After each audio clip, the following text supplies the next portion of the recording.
Welcome back. I'm Jeanie Marten with Jeanie Marten Real Estate, and this is your Wylie Real Estate Market Report for June of 2026. Same format as always, real numbers straight out of the MLS compared to a year ago, no spin. Let's get to it. In June of 2026, Wylie saw 86 closed residential sales. That's up from 67 in June of 2025, an increase of 19 transactions, or about 28% year over year.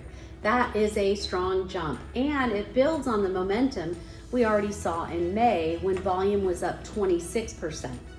2 months in a row of solid double-digit gains in closed sales tells me buyer demand in Wylie is genuinely healthy right now, not just a 1 month dip or blip or whatever you want to call it. Now, the price side of the story, the median closed price in Wylie for June of 2026 was $477,500. In June of 2025, it was $485,000. That is essentially flat, down about $7,500 or 1.5% year over year. Median list price told a similar story, $439,450 this June versus $450 last June. Looking at the broader trend, June closes have bounced around quite a bit. $515,500 in 2022, down to $444,000 in 2023, back up to $520,000 in 24, and then $485,000 last year, and now $477,500. This isn't a market trending sharply in one direction. It's a market that's found a range and it's holding in it. At the individual listing level, June 2026 closes range from $275,000 all the way up to $755,000 for a typical single family home. That excludes one manufactured home sale in South Fork, MHP, that closed at just $25,000, which is its own unique corner of the market and not representative of typical Wylie housing stock. Last June, the range was from $274,000 up to $879,000. So the top end came in a bit this year, while the entry level pricing point held almost exactly steady. Days on market in June of 2025, the median was 28 days. In June of 2026, it's 31. A small increase, about 11% compared to what we saw in May of this year, where monthly days on market was sitting at 50 days. June's numbers are notably faster. Early summer buyers are moving with more urgency than spring buyers were, and that said, cumulative days on market of individual listings will tell a much more textured story. One home on Forest Edge Lane carried a CDOM of 225 days before closing this June, even though its most recent listing period was only 13 days. A sign had been relisted after sitting earlier in the year. A home on Brundridge Drive carried a CDOM of 92 days. So while the typical Wylie listing is moving in about a month, there's still a meaningful pool of homes that needed real price discovery before they found a buyer. Active listings, June of 2025 had 377 homes on the market in Wylie, but in June of 2026, it was at 332, which is down 45 homes, or about 12%. Here's the 5-year June trend so you can see the full arc. 73 listings in June of 21, 190 in June of 2022, 191 in 23, 273 in 24, and now 377 in 25 and 332 in 26. So inventory pulled back from last year's peak, but we're still more than 4 times where we were just 5 years ago. Buyers today have dramatically more choice than they did in 2021, even with this year's pullback. The sale to list ratio came in at 98.3% this June, compared to 98.6% last June, essentially unchanged. Sellers who price correctly are still getting very close to full asking price. This is a healthier ratio than what we saw in May of this year when it dipped to 97.7. So pricing discipline in June was a bit better across the board. I pulled a sample of June 2026 closings to check seller concessions, and the pattern is clear. Sellers are actively using this tool.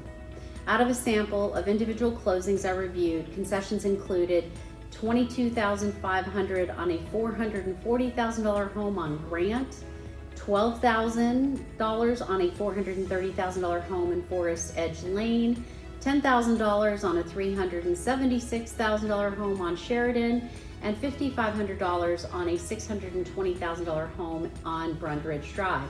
That's meaningfully higher than the concessions I found in last June's sample, which ranged more moderately from $1,500 to $8,000 on the homes that had any concessions at all. This tells me sellers this June were more willing to help buyers with closing costs than they were a year ago. Another sign that buyers are holding real negotiating leverage in this market, even as prices and days on market stayed fairly stable. Zooming out, this is a market with rising transaction volume, flat to slightly softer pricing, inventory that's pulled back a bit from last year's high, but is still historically elevated, and sellers who are increasingly willing to sweeten the deal with concessions. That's a buyer-friendly environment overall, but it's not a market in distress. Homes priced correctly are still selling in about a month and getting close to full price. For sellers, price realistically from day one because buyers clearly have options and are comparing carefully. For buyers, this is a genuinely good window with more inventory, more negotiating room, and sellers willing to talk about closing cost help. I always end with what's new from the city of Wylie, the Wylie EDC, and the Wylie Chamber of Commerce. And this month there's real news to share. The biggest developments, TexStone Partners broke ground in early June on Shadow Creek Village, a 12-acre Class A grocery-anchored retail center along 544, positioned between Target and the Kroger Marketplace. It's anchored by a nationally recognized specialty grocer with a devoted following, plus 24,000 square feet of additional shop space and pad sites available for lease. This appears to be the same corridor location tied to the Trader Joe's project, and that has been in the planning and zoning pipeline since January. So if you've been hearing Trader Joe's is coming to Wylie, this groundbreaking is that project moving from paperwork to dirt work.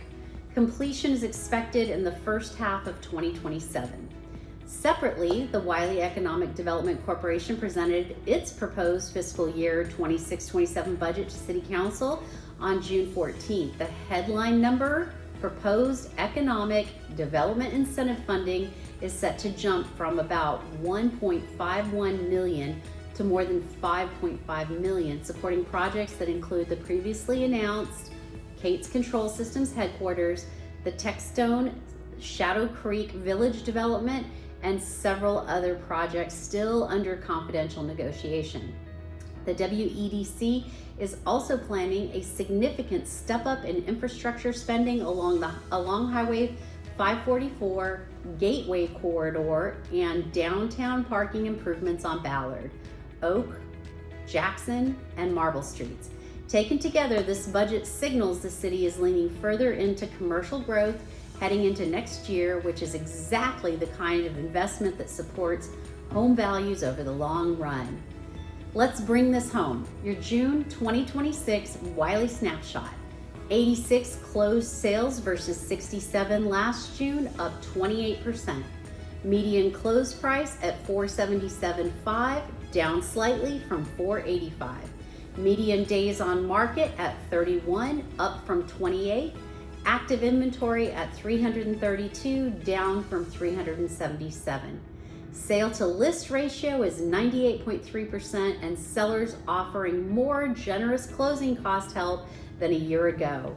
If you have questions about your specific situation, I'd love to connect with you. Visit at JeanieMarten.com, give us a call, or drop a comment below. Don't forget to like and subscribe, and we'll see you in the next month of July. Take care.